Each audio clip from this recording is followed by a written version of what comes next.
Bienvenue sur Afrique Sport pour ce numéro des rumeurs du mercato du jeudi. Nous débutons avec Jérémy Doku, le jeune joueur de 19 ans, auteur d'une bonne saison en Bretagne et d'un bon euro aurait tapé dans l'œil de quelques grosses écuries européennes. D'ailleurs, le Bayern de Munich serait notamment sur les traces de celui qui a réalisé une prestation remarquée face à l'Italie en quart de finale. Le père et agent du joueur, David Doku, a toutefois calmé les rumeurs au journal Ethnosblad et confirmé que son fils sera rené cette saison.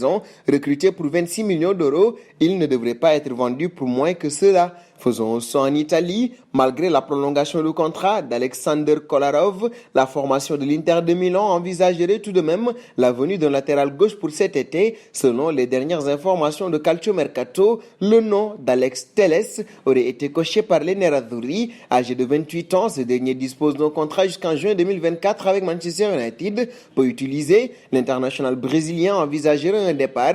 Les interistes seraient prêts à formuler une offre sous forme de prêt assorti d'une option d'achat.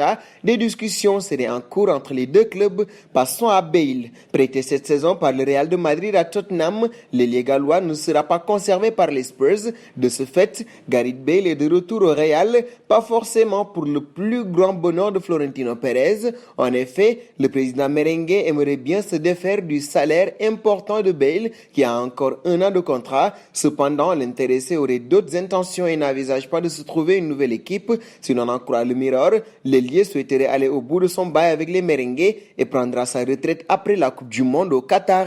Un saut dans le dossier Griezmann. La situation du FC Barcelone est très préoccupante à tel point que le club catalan a vu la Liga ne pas valider les contrats de Memphis Depay, Sergio Aguero et Eric Garcia. Le président Juan Laporta n'a donc pas le choix. Ce dernier doit vendre des joueurs afin de réduire la masse salariale. Si Conrad de la Fuente et Junior Firpo sont déjà partis, ceci est loin d'être suffisant. C'est là qu'un joueur comme Antoine Griezmann, ne faisant pas l'unanimité à Barcelone, aurait pu être poussé vers la sortie, mais il n'en sera rien, à l'instar de Samuel Umtiti et Miralem Pjanic qui refusent de quitter le club. Les Barcelonais connaissent le même scénario avec Griezmann. D'après Mundo Deportivo, l'international français n'a pas prévu de partir et même s'il le voulait, quel club pourrait assumer ces émoluments astronomiques? C'est à revoir.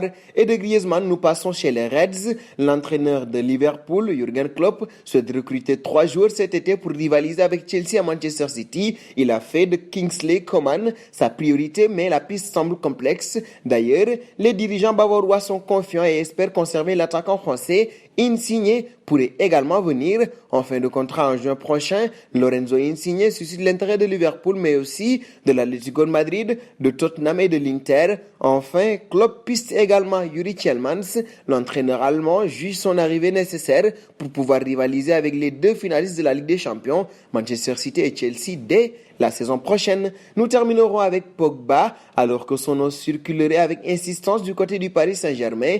Paul pourrait finalement rester à Manchester United pour honorer sa dernière année de contrat, malgré des discussions avec les Red Devils qui souhaiteraient le prolonger avec à la clé un joli salaire. Ce dernier envisagerait de faire ses valises. Concernant son avenir, il aurait décidé de prendre la direction de l'Espagne. En effet, selon les dernières informations de Todo Fichajes, l'international tricolore aimerait s'engager en faveur du Real de Madrid. Les dirigeants madrilènes lui auraient demandé d'aller au bout de son contrat avec les Mancuniens pour ensuite s'engager avec les merengues, une affaire qui ressemble à celle de Kylian Mbappé. Nous sommes arrivés au terme de ce journal que nous fermons avec la question du jour. Pogba au Real de Madrid, est-ce une bonne idée? Vos réponses seront attendues en commentaire.